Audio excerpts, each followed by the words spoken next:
गांव की मिट्टी की खुशबू में बसी थी एक लड़की चंपा। उसकी हंसी में बसंती बयार थी और आंखों में सपनों का समंदर। वह हर सुबह सूरज से पहले उठती, खेतों में काम करती और शाम को अपनी सहेलियों के संग नीम के पेड़ के नीचे बैठकर गीत गाती थी। चंपा का जीवन सादा था, पर उसमें सुकून था। एक दिन गांव में आया एक नया चेहरा, अरमान। शहर से पढ़ाई पूरी करके लौटा था। गोरे रंग, घने बाल और आंखों में शहरी चमक। अरमान का अंदाज कुछ अलग था। गांव की लड़कियां उसकी ओर खिंचती थीं, लेकिन उसका ध्यान बस एक पर था, चंपा। शुरुआत में चंपा झिझकी, पर अरमान के मीठे बोल, उसकी शायरियां और वह मस्ती भरा अंदाज धीरे धीरे उसके दिल में उतर गया। अरमान चंपा से हर दिन मिलने लगा। वह कहता, तू मेरी जिंदगी की सबसे हसीन कहानी है चंपा। तेरे बिना मैं अधूरा हूं। चंपा भी दिल हार बैठी। पहली बार उसके जीवन में प्रेम की दस्तक हुई थी, मासूम, सच्चा और पवित्र। एक चांदनी रात अरमान ने कहा, मैं तुझसे शादी करूंगा चंपा, तू मेरी बीवी बनेगी। चंपा की आंखें भर आईं। उसने अरमान पर खुद से ज्यादा भरोसा किया। अब वह हर सपना उसी के साथ देखती थी। गांव वालों की नजरों से छुपकर वह मिलते रहे नीम के पेड़ के नीचे, तालाब के किनारे और कभी कभी मंदिर की सीढ़ियों पर। चंपा ने अरमान को खुद को सौंप दिया, तन से, मन से, आत्मा से। वह समझ बैठी थी कि उसका अरमान उसे कभी छोड़ नहीं सकता। लेकिन धीरे धीरे अरमान बदलने लगा। उसके फोन कॉल्स कम हो गए, मिलने की इच्छा घट गई। वह कहने लगा, अब थोड़ा काम बढ़ गया है चंपा, शहर जाना है, नौकरी तलाशनी है। एक दिन वह बिना बताए चला गया वापस शहर। चंपा रोज मंदिर जाती, अरमान के लौटने की दुआ मांगती।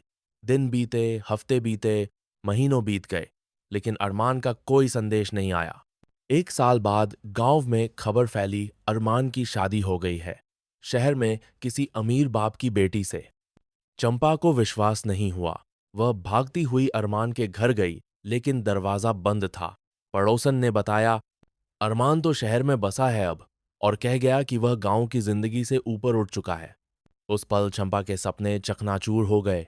उसका दिल टूटा, आत्मा थर्राई। उसने खुद से पूछा, क्या मेरा प्रेम इतना सस्ता था? चंपा गर्भवती थी, लेकिन इस समाज में बिना शादी के मां बनना पाप था। घर वालों ने ताने मारे, लोग फुसफुसाने लगे। उसे घर से निकाल दिया गया। वह गांव के बाहर एक छोटी सी झोंपड़ी में रहने लगी। मेहनत मजदूरी कर पेट पालती और पेट में पलते बच्चे से कहती, तेरा बाप तो बेदर्द निकला, पर मैं तुझे पूरी मोहब्बत दूंगी। चंपा ने एक बेटे को जन्म दिया। उसका नाम रखा सचिन, क्योंकि अब वही उसका सच था। वह दिन रात मेहनत करती रही, बेटे को पढ़ाया लिखाया। सचिन बड़ा हुआ, समझदार और संवेदनशील बना। उसे अपनी मां का संघर्ष समझ आता था।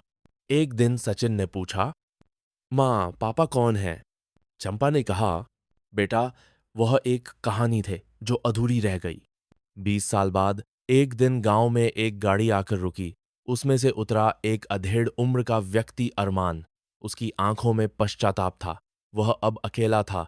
बीवी ने तलाक दे दिया था, बच्चे ने साथ छोड़ दिया था। वह चंपा से मिलने आया। चंपा झोंपड़ी के बाहर बैठी थी।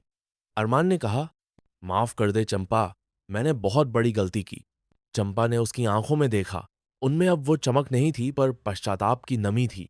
उसने मुस्कुराते हुए कहा, मैंने तुझे बहुत पहले माफ कर दिया था अरमान, लेकिन अब मैं वो चंपा नहीं रही जो तुझ पर भरोसा कर बैठी थी।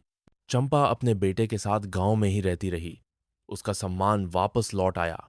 लोग अब उसे शक्तिशाली मां कहने लगे। अरमान चला गया अकेला और पछताते हुए। और चंपा, वह मुस्कुराती रही, क्योंकि उसने सीख लिया था कि जो हमें छोड़ जाए, उसे पकड़ कर रखने से बेहतर है खुद को थाम लेना।